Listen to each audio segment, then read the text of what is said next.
so grand. From the reaches heights to Tour de France, you conquer every land with courage and resilience. ሰላም ከመይ ትኾኑ ክቡራት ተኸታተልቲ ሲኤም ኤክስትራ ሾው ዕለታዊ ዜና ስፖርት ሒዝናልኩም ቀሪብና ኣለና ንምክትታልኩም ብኽብሪ ንዕድም። ዲየጎ ሚሊቶ ፕሬዚደንት ኮይኑ ተመሪጹ። ተጻዋታይ ኢንተር ሚላን ነበር ዲየጎ ሚሊቶ ፕሬዚደንት አርጀንቲናዊት ክለብ ሬሲንግ ኮይኑ ተዓዊቱ። ወዲ 45 ዓመት ዲየጎ ሚሊቶ ፕሬዚደንት ናይታ ኣብ ግዜ ቁልዕነቱ ዝነበረት ክለብ ሬሲንግ ክኸውን ከሎ ኣብታ ጸወታ ኩዕሶ እግሪ ጀመረላ ክሳብ ቻምፒየንስ ሊግ ኤውሮጳ ጸንሐት እዩ። ዲየጎ ሚሊቶ ሰሚታዊ ድምፂ ብምርካብ ንዝቕፅሉ 4 ዓመታት ፕሬዚደንት ክለብ ኮይኑ ከገልግል እዩ። ዲየጎ ሚሊቶ ድሕሪ ናይ ምርጫ ዓወቱ ሕልመይ ጋህዲ ኮይኑ ኣሎ ኣብ ዝሓልሞ ዝነበርኩ ቦታየ ዘለኹ ክብል ተዛሪቡ። አርጀንቲናዊት ከዓይ ነበር ዲየጎ ሚሊቶ ምስ ክለብ ኢንተር ሚላን ኮይኑ ቻምፒየን ሊግን ስራይ ጣልያን ከም ዝተዓወተ ይፍለጥ። ሃሩሞ ጋሄር ውዕሉ ንምንዋሕ ኣብ ዝርብ ይርከብ። እንግሊዛዊ ተኸላኻላይ ሃሩሞ ጋሄር ምስ ክለብ ማንቸስተር ዩናይትድ ብዛዕባ ሓድሽ ውዕል ይዛረብ ከም ዘሎ ተገሊጹ። ሃሩሞ ጋሄር ተወሳኺ 1 ዓመት ናይ ምጽናሕ ኣማራጭ ዘጠቓልል ውዕል ምስ ማንቸስተር ዩናይትድ ኣብ መወዳእታ ናይ ዛዕምተ ስፖርት ውዕሉ ከም ዘብቅዕ ይፍለጥ። ውዕሉ 6 ኣዋርሕ ዝተረፈ ሃሩሞ ጋሄር ኣብ ማንቸስተር ዩናይትድ ኣብ 199,000 ፓውንድ ከም ዝኽፈሎ ይፍለጥ። ሃሩሞ ጋሄር ዝተረፈ ዓመተ ስፖርት ካልእ ዓመትን ናይ ምጽናሕ ኣማራጭ ኣለኒ እቲ ዝርብ ድማ ጽቡቕ ይኸይድ ኣሎ ኢሉ። ኪሊያን ምባፔ ናብ ልምምድ ተመሊሱ። ኣብ ማረምቲ ዝነበረ ፈረንሳዊት ከዓይ ኪሊያን ምባፔ ናብ ልምምድ ተመሊሱ። ብሰንኪ ማረምቲ ኣብ ጸወታ አንጻር ራዮ ቫልካኖ ዘይተሰለፈ ኪሊያን ምባፔ ለምቡል ቁልምድ ከም ዝገበረ ተገሊጹ። እዚ ተጻዋታይ ቀጺሉ ምስ ጋንታ ሪያል ማድሪድ ኣብ ዝካየድ ጸወታ ዋንጫ ኢንተርኮንቲኔንታል ፊፋ ናብ ቀጠር ምስ ጋንታ ከም ክኸይድ ብወግዒ ተገሊጹ ኣሎ። ይኹን እምበር ኪሊያን ምባፔ ዋንጫ ኢንተርኮንቲኔንታል ፊፋ ኣብ ጸወታ ክሳተፍ ግና ትጽቢት ከም ዘይግበረሉ ይግለጽ ኣሎ። ሪያል ማድሪድ ንመዛዘም ጸወታ ዋንጫ ኢንተርኮንቲኔንታል አንጻር ሜክሲኮዊት ክለብ ፓቹካ ረቡዕ ምሸት ሰዓት 8 ድሕሪ ቀትሪ ክትገጥም እያ። ፌደሬሽን ኩዕሶ እግሪ ስጳኛ ሓድሽ ፕሬዚደንት መዚዙ።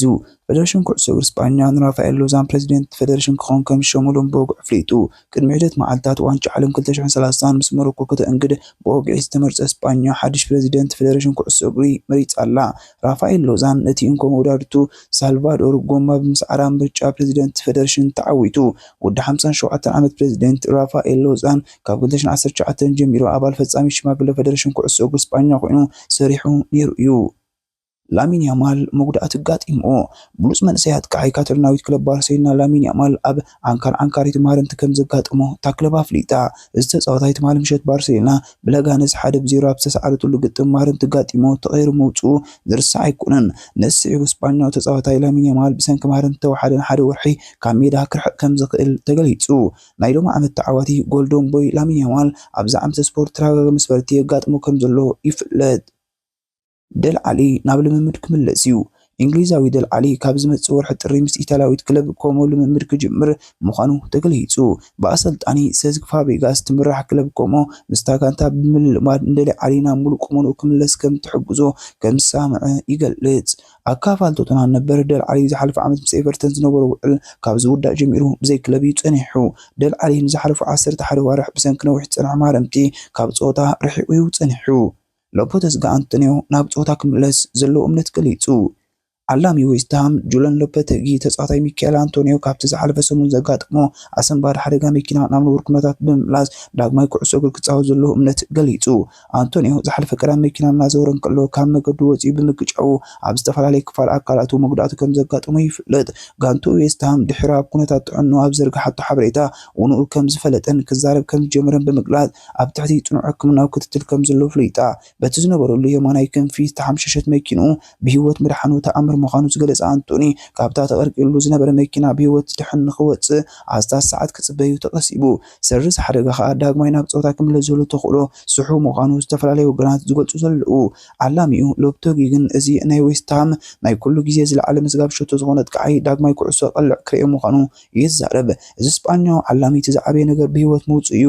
ዓጽሚ ሰለፉ ተሰይሩሎ እንተኾነ ብርግጽ ናብ ነብሩ ክምለስ እዩ። ንኻሓዊ ግዜ ክህልእ እዩ። እቲ ጽቡቕ ግዜ ከም ዘለዎ ካብቲ ከቢድ ሓደጋ ከም ዝወፀ ምስ ረኣኸ ኢኻ ትርዳእ። ዋላ እኳ ሓደ ኣዝዩ ኣገዳሲ ተጻዋታይ ብምኽሳርና እንተዘይተሓጎስና ድሉው ክኸውን ብምዃኑ ግን ሕጉሳት ኢና። ኣብ ዝመጽእ ወርሓዊ ዳግማይ ክምለሰና እዩ ብርግጽ ኢሉ።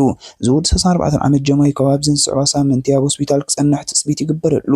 ድሮ ተላዒሉ ዘሎ ዳግማይ ናብ ጸወታ ክምለስ እዚ ወላ ከቋርጥ ዝብል ሕቶ ከዓ ምስ ግዜ ክምለስ እዩ። ዝሓለፈ ሰኒ ንወልቭስ 2-1 ብምስዓር ካብ ዘላቒ ጸቕጢ መጠኑ ዝሃደት ዌስትሃም ጽባሕ ምሸት ናብ ቦርማውዝ ተጓዒዛ መበል 16 ናይ ሊግ ጸወታ ከተካይድ እያ። ሽልማት ካፍ 2024 ስነ ስርዓት ሽልማት ኩዕሶ እግሪ ኣፍሪቃ 2024 ሎም ምሸት ኣብ ሞሮኮ ከተማ ማራካሽ ኣብ ዝርከብ ፓላስ ደስ ኮንግረስ ክካየድ እዩ። ኣብዚ ስነ ስርዓት ትጽቢት ዝግበሮ ሽልማት እንታይ ይመስል? ብሉጽ ተጻዋታይ ናይዚ ዓመት፣ ብሉጽ ኣሰልጣኒ ናይዚ ዓመት፣ ብሉጽ ሓላዊ ውልዳት ናይዚ ዓመት፣ ብሉጽ ሃገራዊት ጋንታ ናይዚ ዓመት፣ ብሉጽ ጋንታ ናይዚ ዓመት፣ ብሉጽ ተጻዋታይ ናይዚ ዓመት ኣሽራፊ ሃኪሚ፣ ሰርሁ ጁራሲ፣ ስሞን ኣዲንጋዳ፣ ኣዶሞላ ሉክማን፣ ሮንወን ዊሊያምስ፣ ብሉጽ ሓላዊ ውልዳት ናይዚ ዓመት ኣንድሬ ኦናና፣ ያህያ ፎፋና፣ ሮንወን ዊሊያምስ፣ ብሉጽ ኣሰልጣኒ ናይዚ ዓመት ኤሚሪስ ፋይ፣ ሰባስቲያን ደሳብረ፣ ሁጎ ብሩስ። ስነ ስርዓት ሽልማት ኣብ ሞሮኮ ሰዓት 9 ድሕሪ ቀትሪ ክጅምር እዩ። መን ይዕወት? ዝኸበርኩም ተኸታተልትና ንሕጂ ሒዝናልኩም ዝቐረብና ዕለታዊ ዜና ስፖርት እዚ ክትከታተሉ ጽናሕኩም እዩ።